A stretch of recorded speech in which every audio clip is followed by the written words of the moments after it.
All right, everybody. I hope you're all doing well. We love doing these live streams with you, trying to answer your questions, tell you a little bit about what's gone on in Washington, D.C. this week or in the past couple days. And we try to do that through a number of different media sources, whether it's getting on local news or national news, whether it's sending out our newsletters or emails or answering letters or phone calls from you all that you bring in. We try to answer every question that you all bring into us. This is just another way to do it.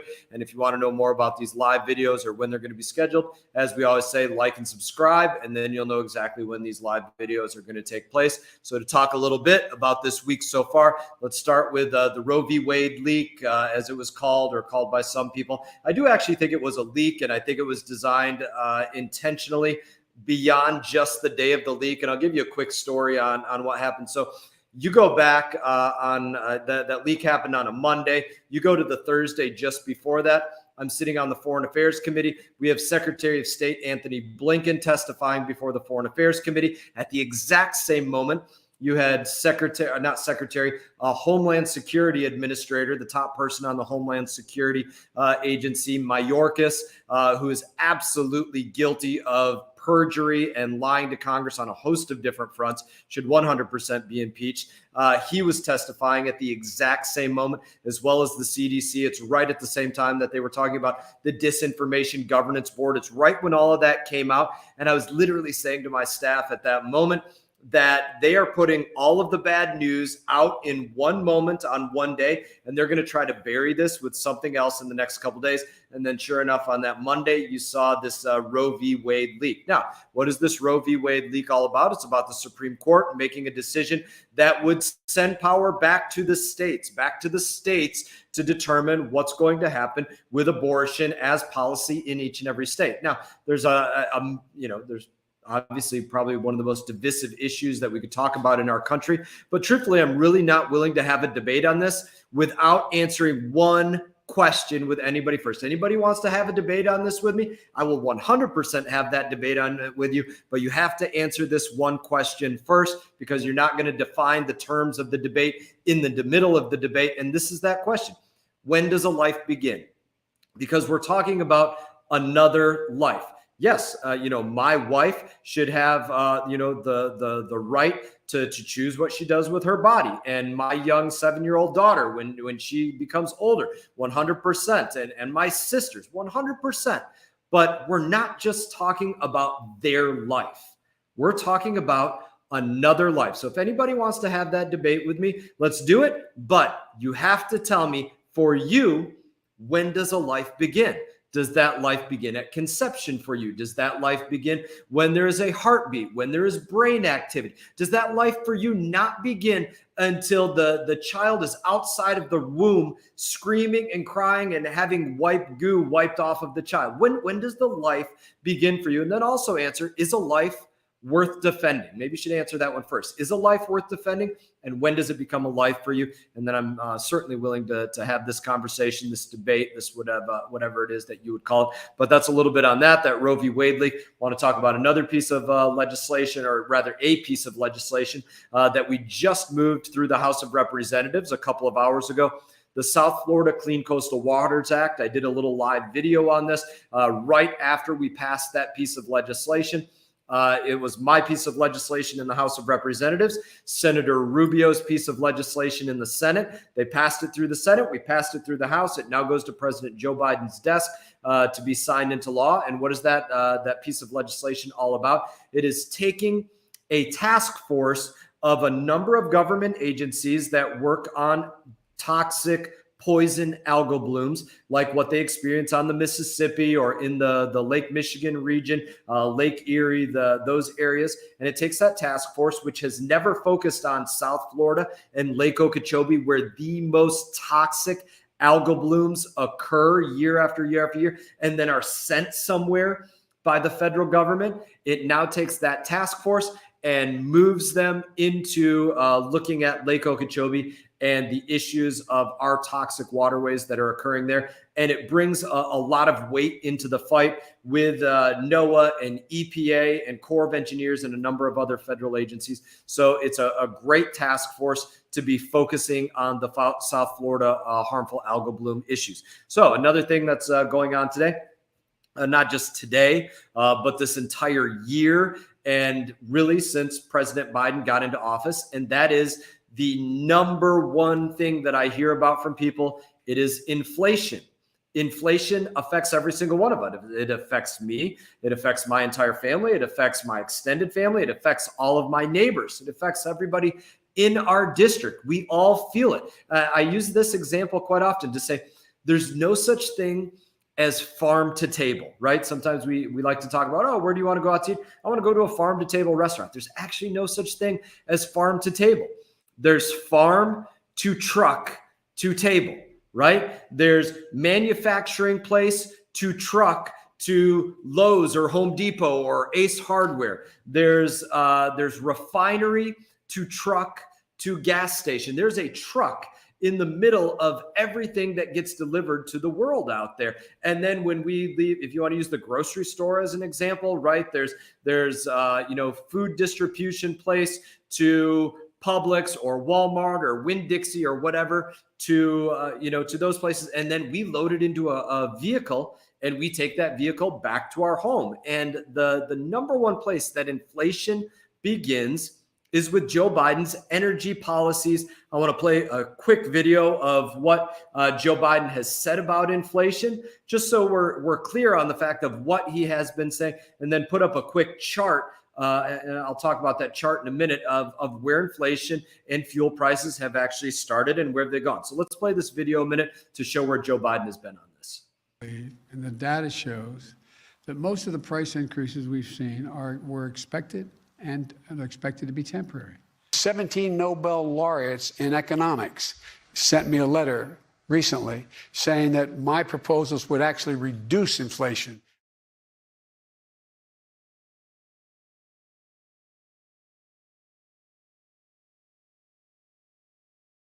Where Joe Biden has been talking about inflation, we probably could have put a video up of him talking at the White House Correspondents' Dinner, joking about inflation. This is not a joke to anybody and everybody that's doling out Benjamins every single time they are filling up their tank of gas. And you see that sticker on all of the gas pumps that said Joe Biden did this. Well, you know what? They're true stickers. Joe Biden did that with day one energy policies. He spoke yesterday in length, trying to blame Republicans, saying that there's not a Republican plan to fix this. There is.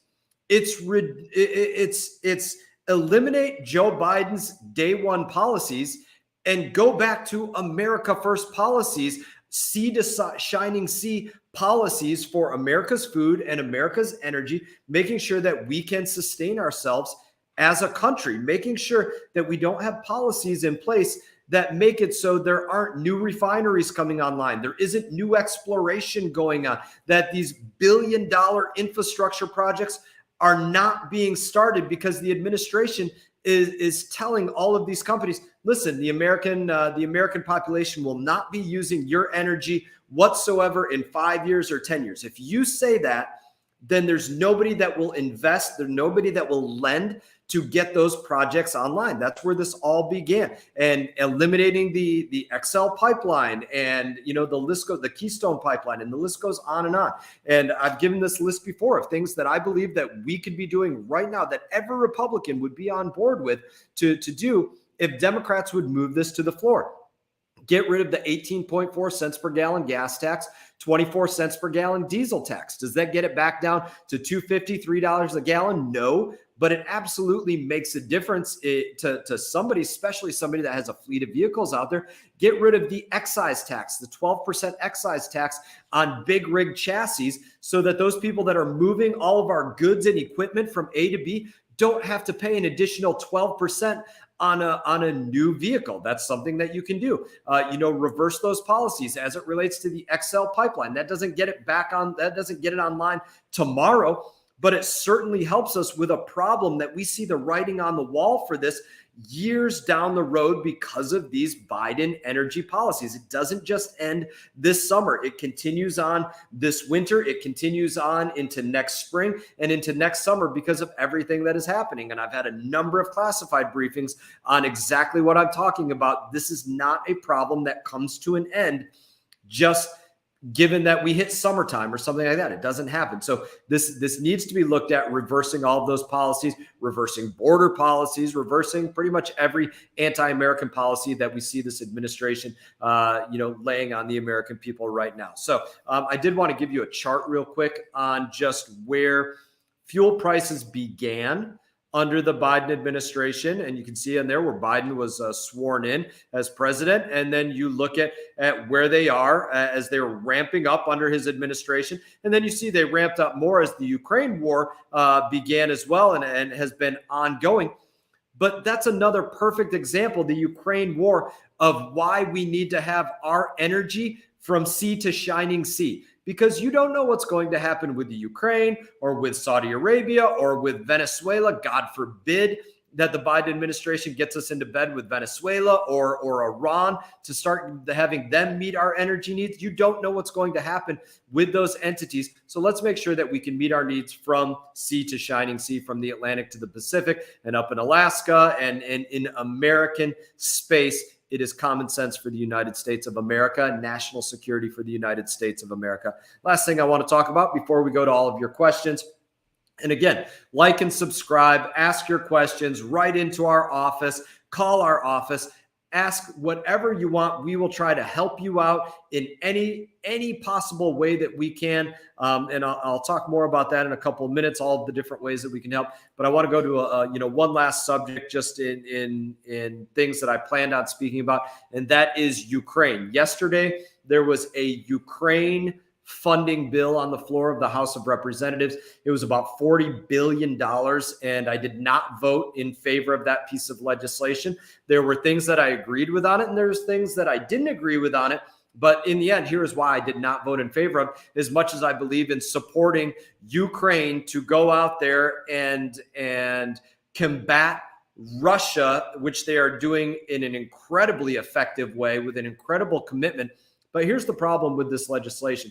So the good part of it was refilling American stockpiles of munitions and ordnance that have gone to support the fight in Ukraine. We need those replenished because we don't know what happens in the future, and that's all part of being prepared. Here's the big negative part. So this bill was $40 billion. $40 billion. That's more than in our entire Department of Justice budget. Was given to us about 5 hours before we were supposed to vote on it. And to this day, there has been no plan presented to me as a member of the Foreign Affairs Committee. And I asked all of my friends on the House Armed Services Committee this question as well yesterday. No plan presented to them.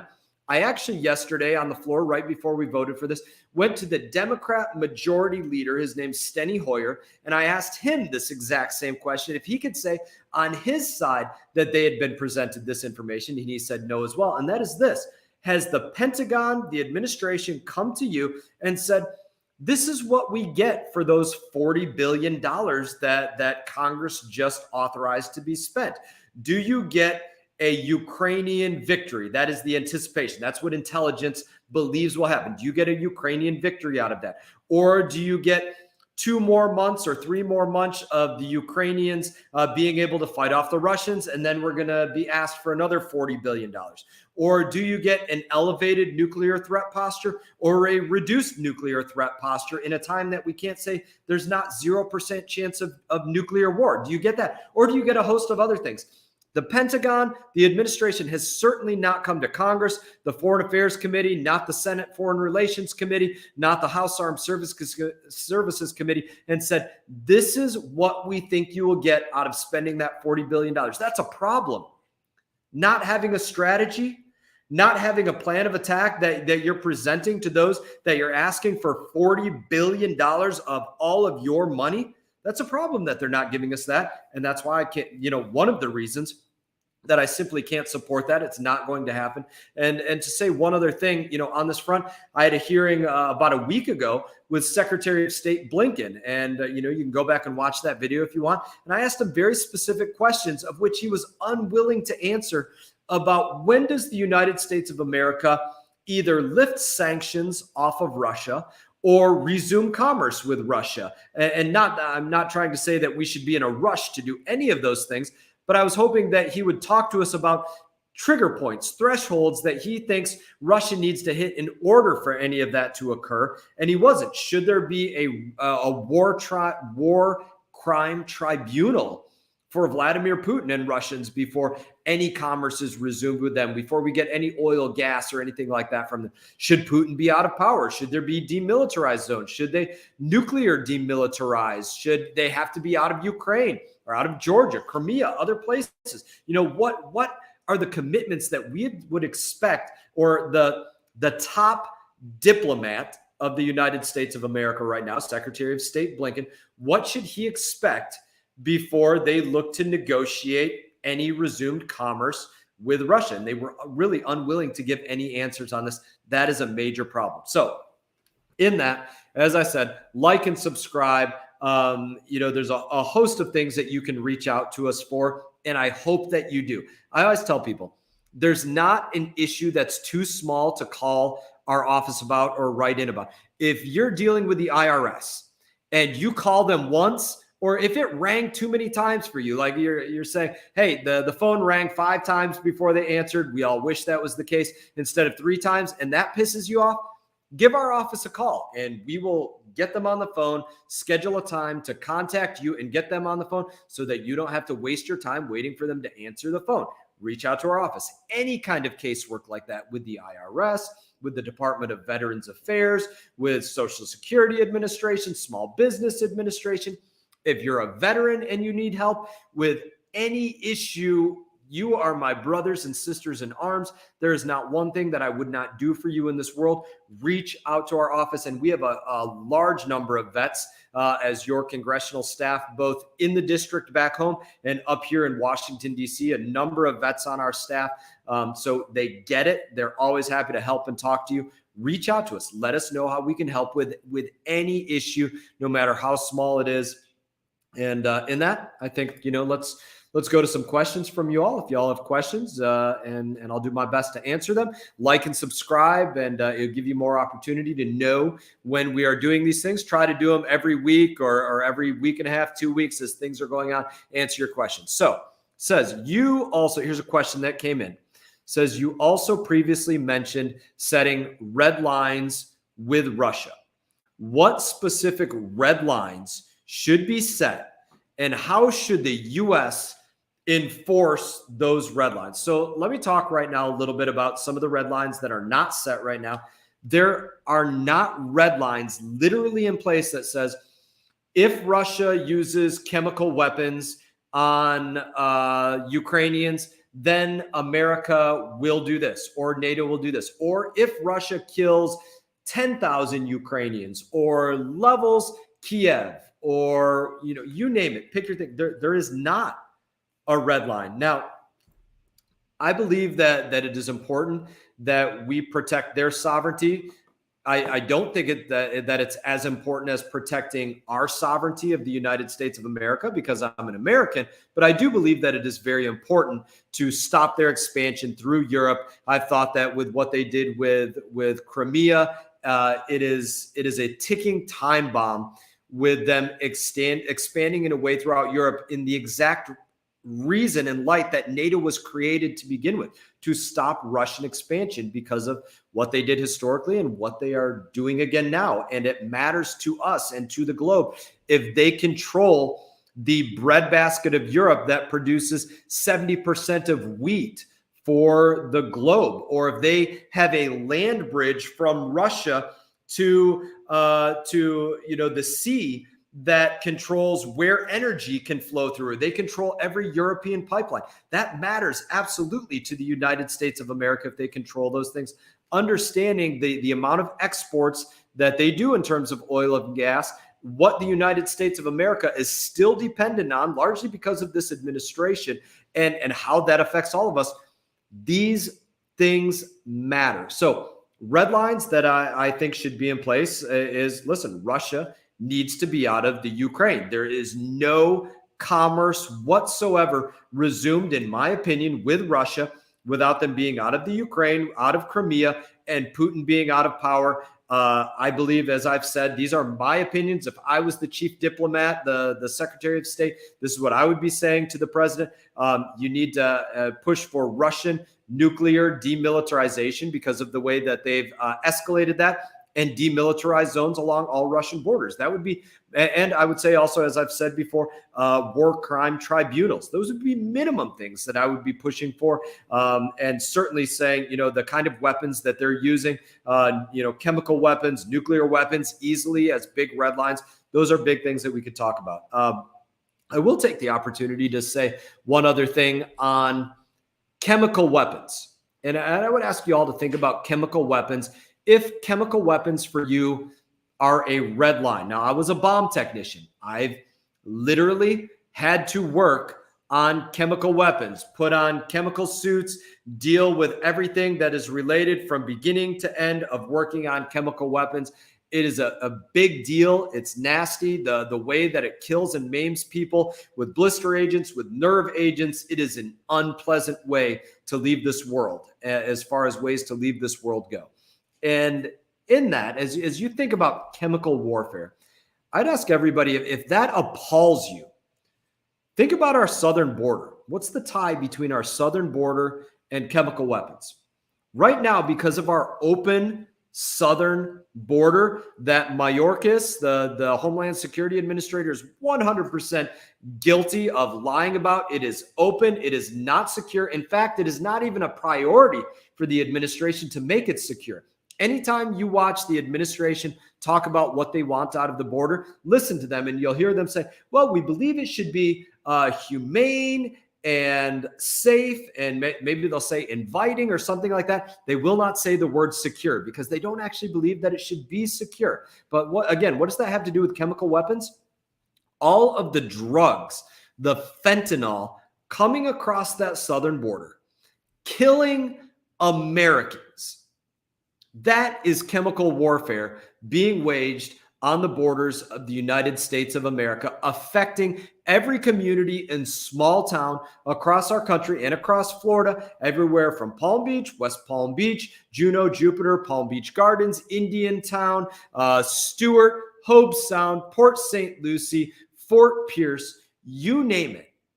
We are being affected by the chemical warfare of the drugs coming across our southern border. So if chemical warfare appalls you, think about that and what's going on our southern border. Absolutely disgusting. One of those things I think that we should all be thinking about on that front. And that, let's go to another question, and I'll try to answer that. I try not to keep you all on here for too long. I do appreciate you all coming in with your questions and paying attention to this. So thank you very much. I'm going to take a quick sip here so that I'm not, don't have a dry mouth. All right, Shiner Bach tonight. So what can we as a state do to protect supply chain, since so many truckers can't afford to deliver goods with diesel prices, which should be cheaper than gas? It is out of control. 100%. It is out of control. I wish I could tell all of you that are doing that work in keeping America going, delivering goods and services from A to B, that this was about to come to an end. It's not. Diesel right now that you rely on to get goods from A to B is not ramping down in a way that this crisis is de-escalating. Diesel inventories are getting lower and lower, putting this for truckers and those that rely on diesel into an even worse situation looking forward into the future. It's not looking like right now that it's going to get better for diesel. It's looking like right now that you have not seen the worst of it, and it is going to get worse. I've given one example already. Listen, it doesn't affect the price of diesel, but 24 cents. But 24 cents is a big deal if you talk about how many miles or how many vehicles are in some of these fleets. Get rid of the 18.4 federal gas tax and the 24 cents per gallon federal diesel tax. It makes a difference to somebody, at least in the tune of a quarter for every single gallon that gets used to move something down the road. That can be done right now. We could do it immediately. Congress isn't working on it. It's not being done. I'm sorry that it's not being done. I would do everything possible to make them do it, but they will not do it. And that is a problem. Other things that can be done in the state to help state supply chain, get all of our agencies that are working to manifest goods coming from overseas to the United States of America to not manifest those goods to the Port of Long Beach, where there's this massive bottleneck right now, and far worse prices for fuel and the cost of getting those things out of their port. Manifest those things to Florida ports. That would be a big deal in getting them cheaper goods to all Americans, but certainly to Floridians as well. So those are some of the things that could happen. They're not being done. And the inflation numbers today that came out, they said inflation is still rising at 8.3%. That's slightly lower than last month. Last month it was 8.5%. That doesn't mean that inflation is going down. It just means that as compared to last month, it's rising at not quite as fast a rate. 8.3% is still ridiculously fast. It's just not quite as fast as what it was last month. So in that, there's a lot more that needs to be done.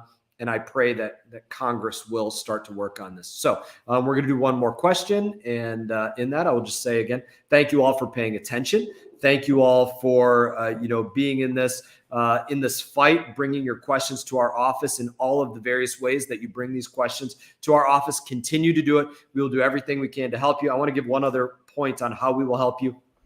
Members of the military, not just our veterans, but members of the military. If you know somebody that's being kicked out of the Army, Navy, Marines, Air Force, Coast Guard, Space Force, out of a federal agency, you name it, because this administration is still trying to kick people out for not getting a COVID vaccine, if you know somebody that's dealing with that, whether they're from our district or not, let us know. Let them know that we will do everything that we can to help them not have their career ruined by these ridiculous policies. And I'll just leave that point at that. We'll go to one last question. And in that, I think there might be, all right, looks like there was a quick technical issue, but now we have a question. So, all right, what can be done with the major increases in homeowners insurance? Wow. Ridiculous problem that I have had to deal with myself. Last time that we moved into a home, we had to literally switch insurance companies because the home that we were moving into was built, I want to say, I forget the year, prior to 1978 or 1975, whatever year it was built before. It didn't have everything updated in it that needed to be updated. And right now, people are being told if your roof hasn't been replaced in this period of time in the last however many years, then the insurance companies aren't going to cover you for that. This is a major issue. It is, and there's a lot of people that have written in about this. This is not covered on the federal level. This is something that is entirely on the state legislature level to deal with. It is affecting me as well. It is just like it is affecting you all. It drives me crazy about insurance in this way, where I'll get told, well, your insurance rate only went up 20% this year. And, then the next year, your insurance rate only went up 20% this year. One, that's not only, it's a ridiculously high amount to have our insurance go up by, but two, when we're told that, they're not comparing it to our original insurance rate. They're comparing it to the year before. So if quite often, if you went back and calculated this from your original insurance rate, well, from that point, it's probably gone up 50% or 70% or whatever ridiculous percent, even if you haven't had a claim, ever or in however many years. Major problem. I wish I could say that there was something federally that was happening to change this. There's not. There is a little bit on this front, and that is on flood insurance. National Flood Insurance Program is something that is in the federal sphere.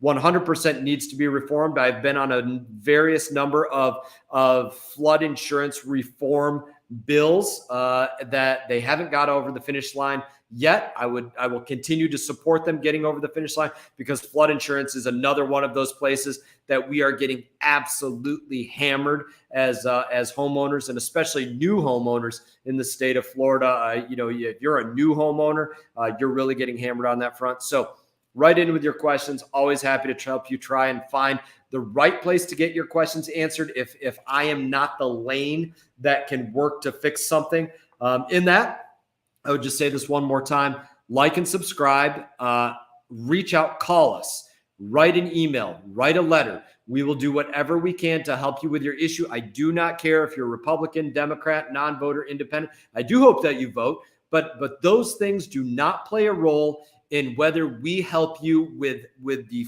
full weight of this office, which is actually your office. It is your office. It is not my office. I just get the opportunity to sit in this seat and do every damn thing that I can do as your representative for a certain period of time. But it is your office. Right now, the 18th Congressional District office, it will be renumbered because of redistricting that went on in the state of Florida. It will be called, going forward, the 21st Congressional District. As of right now, it's pretty much the exact same borders as what it is right now is likely what it will be moving forward, but it will have a new number written on it, 21st Congressional District. So if you want to, call our office, couple of numbers, DC office, 202-225-3026. That's if you want to call Washington, D.C. We got the numbers put up there right now so y'all can read them, pause it, record it, go back and look at it. Doesn't matter which office you call. We can help you out of any office in the exact same ways or get you to the right people, give you a little bit of information on that. If you call our office, the first thing that we will ask you for after hearing out your issue is that you send us a signed copy of a privacy release. And that is something that we have to do in order to go out there and advocate for you. We can't do it just based upon a phone call and you saying, hey, I'm Joe Smith. I need you to do this. We need you to actually sign and fill out a privacy release form, because you could be saying you're Joe Smith, but you're actually not. And then we would be looking into somebody else's information. We would get in trouble for it. It would be the absolute wrong thing to do. So that's the first thing my staff will ask you for. Sign a privacy release form. And then after that, we'll go out there and do everything that we can to advocate for you. And in that, again, I wish you all the best. It is an honor to represent you as to be your representative here in Washington, D.C. Always look forward to seeing you all around at home. You all take care.